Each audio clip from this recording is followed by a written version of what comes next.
JayEmm on Cars is sponsored by Car Vertical. With just a registration number, or even better, a VIN, Car Vertical will search over 20 European databases to find out whether any car you're looking at has a hidden past. They can see if a vehicle was used as a taxi, stolen, suffered fire damage, or involved in a crash, even when it wasn't written off, so could pass other checks. Car Vertical is now an essential tool in my car buying kit, putting all the information I need to know together in one easy-to-read report. Even better, if you follow the link in the description down below, you'll get 10% off. A big thank you to them for being today's sponsor. Hello everybody, once again I find myself back up in Scotland as the honoured guest of Region 2 of Porsche Club GB. More specifically, George and Caitlin, who are the regional organisers of that group and the youngest Porsche regional organisers in the world, I think. Today's cover star is this 2016 Boxster S, the sort of car that I think many people, including myself, would totally overlook if they were going through the classifieds, spending their imaginary £50,000. That's about what you'd actually be spending now if you wanted a low miles, well-specified Boxster S. Hard to believe, because about 5 years ago, that's what you would have been spending to get one. Demand for used cars in general has gone through the roof of late, but in particular, people are really after the classic, naturally aspirated stuff that they just really can't get anymore. I know Porsche have now reintroduced the naturally aspirated flat six to the Boxster and Cayman lineup, but strangled by the obligatory particulate filter, it just isn't quite the same. And I think this car makes a very, very good case for being the only Porsche you might ever need to buy. That is, unless you need to put people in the back, in which case you need a Panamera, or a Cayenne, or a Taycan.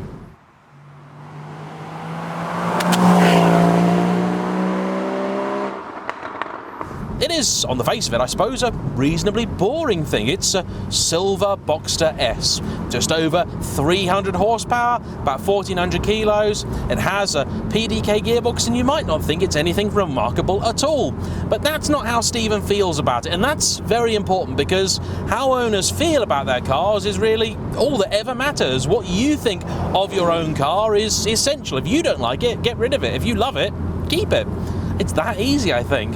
He'd actually had a 986 Boxster from new. For 14 years he owned it, but he found as the car and himself aged a little, it was perhaps a little bit too agricultural, and he wanted something that was perhaps just a little bit more modern and a little bit easier to live with.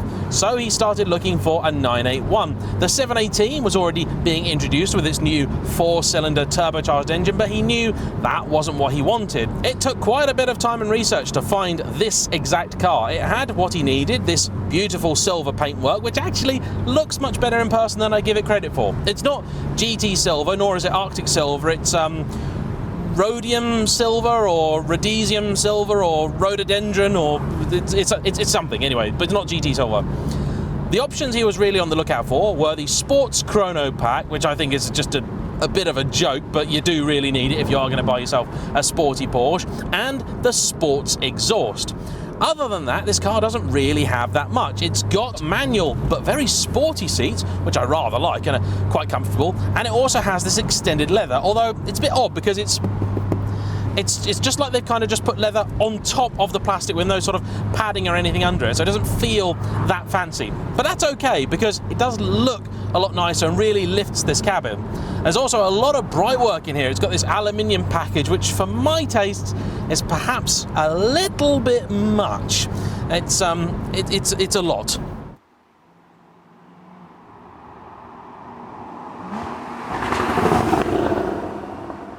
I feel like now's as good a time as any to point out, for those who don't know me, that I am generally a 911 and Porsche fan. I haven't enjoyed some of their recent products. The 992 I thought was just awful, and the new 718 Cayman GTS I simply didn't get the fuss behind, but the older stuff I really love. However, you cannot deny the fact that over the last few years, prices have gone a bit loopy. And this means that if you're now in the market for a nice example of a slightly older Porsche, you might find yourself paying a little bit more than you're comfortable with, particularly if you have your heart set on a 911. 10 years ago, a 996 GT3, 35 grand, now 70.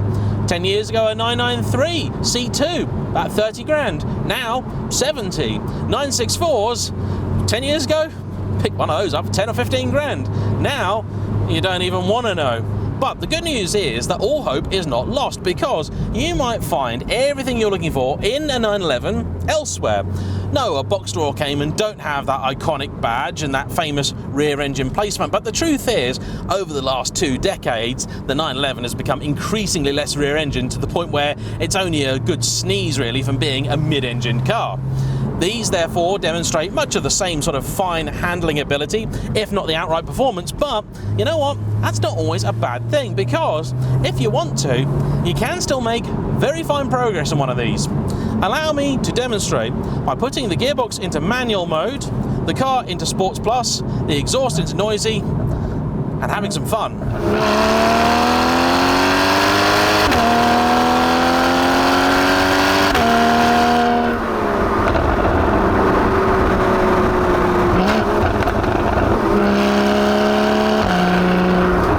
This is not a fast car at all. Just over 300 horsepower and 1,400 kilos means it really isn't going to impress anyone at the local drag strip. But that for me really is not what Porsches have ever really been about. It was only ever the turbo 911s that really were quite quick in a straight line. You put your foot down, 4,000 RPM, 4th gear, put your foot down, not a lot happens, but it makes the noise.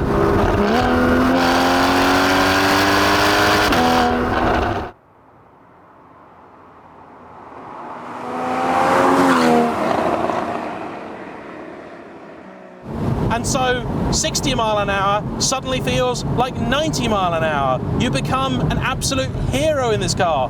This cracks, this pops, it burbles. Yes, it's synthetic too here, of course it is, but it's lovely. This PDK gearbox is fabulous too. I know a lot of people would say that a true enthusiast will always get the manual, but for me, I've never been one to say that there is really a good or a bad gearbox. There are merely appropriate or inappropriate gearboxes. After all, my S2000 has one of the best gearboxes you'll ever sample, but you put that in an S-Class and it would definitely be wrong.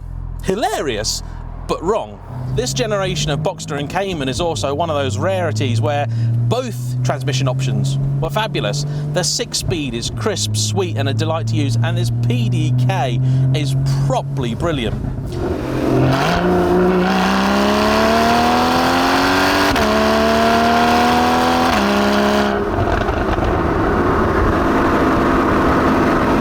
Does the car have flaws? Yes, absolutely it does.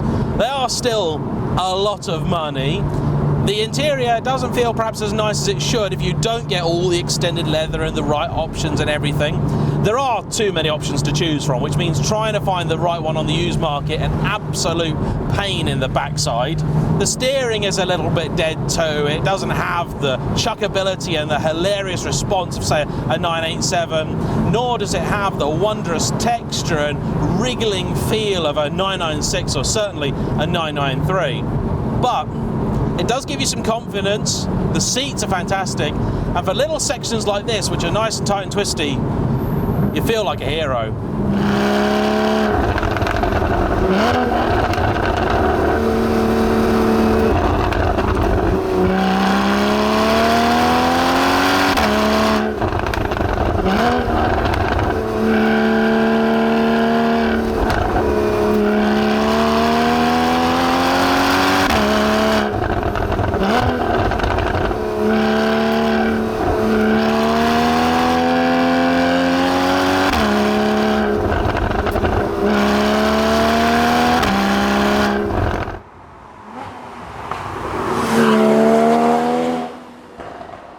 In typical Porsche fashion, gearing is far too long, even with the PDK, and that really does blunt this car's performance. And that's a great shame, because actually the act of changing gear and revving the engine out is utter and total bliss.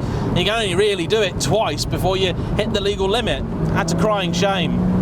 One thing you may be surprised to find this car does not have is adaptive dampers. It's a passive setup here. You had to option PASM with these. I believe it may have been standard on the GTS.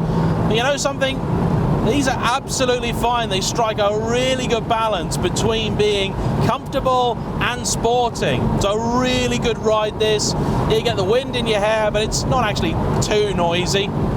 You could do long journeys with this, and indeed, I would encourage anybody with one of these to take it on a trip. You've got the hallmark twin boots, which means it's ludicrously practical as long as you don't need to put people in the back.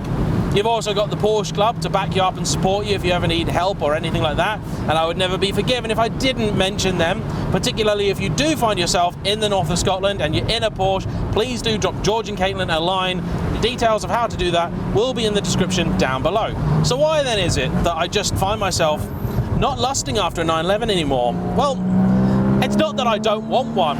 Indeed, there are many that I see that I desperately want, and I know I've got one to drive this afternoon, which is quite a thing, but I find the prices just a little bit too much. A 993 or a 964, well, you're paying the same money as what you could get a nice Ferrari 360 for. That's obscene. They're good, but I'm not sure they're that good.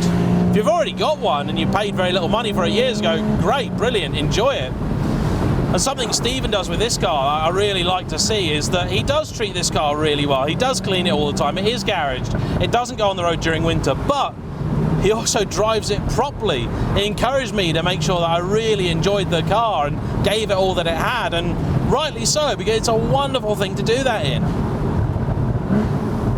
That's so enjoyable. These paddles are really nice. Those being aluminium, I do like. So much more satisfying than the ones you'd find in an Audi R8, I can tell you. I also these days finding myself increasingly liking convertibles, and the 911 is a bit of an awkward looking thing as a convertible. The 992 sort of made it work, but Boxsters always did look better with the top down. That's just fact. In fact, even with the top up, they look better than a 911 convertible because it was designed from the ground up to be one. All right, that's a bit much. That is a bit much. You know what, you can turn it off. You just press a button if you're tired of it. It's not an issue. And ultimately, this still has the same sound as a real 911. It's still got a wonderful balance to it. Okay, the steering's not brilliant, but in later 911s it's gone rubbish as well. And when you've got a road like this, you watch this and tell me it'll be better in a 911.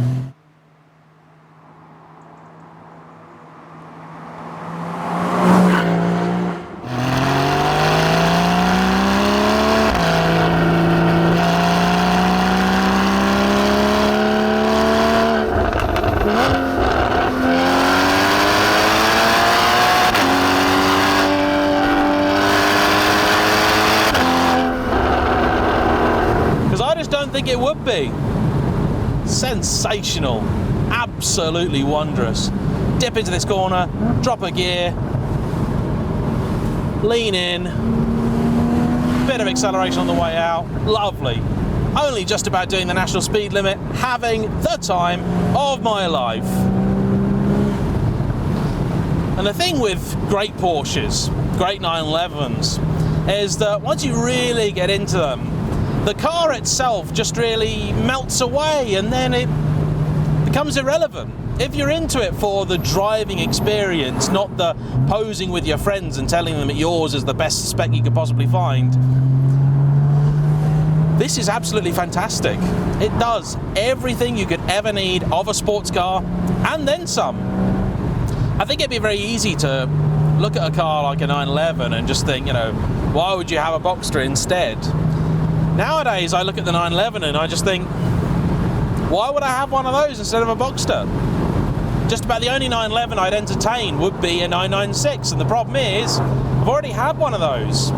I could get a 997, I suppose, but the early ones are fraught with danger, the later ones don't really do much for me, and so I think if I ever want another Porsche fix, it'd be in a Boxster.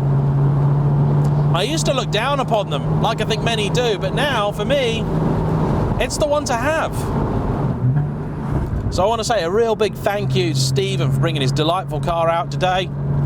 Thanks to you for watching. Please like, comment down below, subscribe if you haven't already, and I'll see you for the next one. Bye-bye.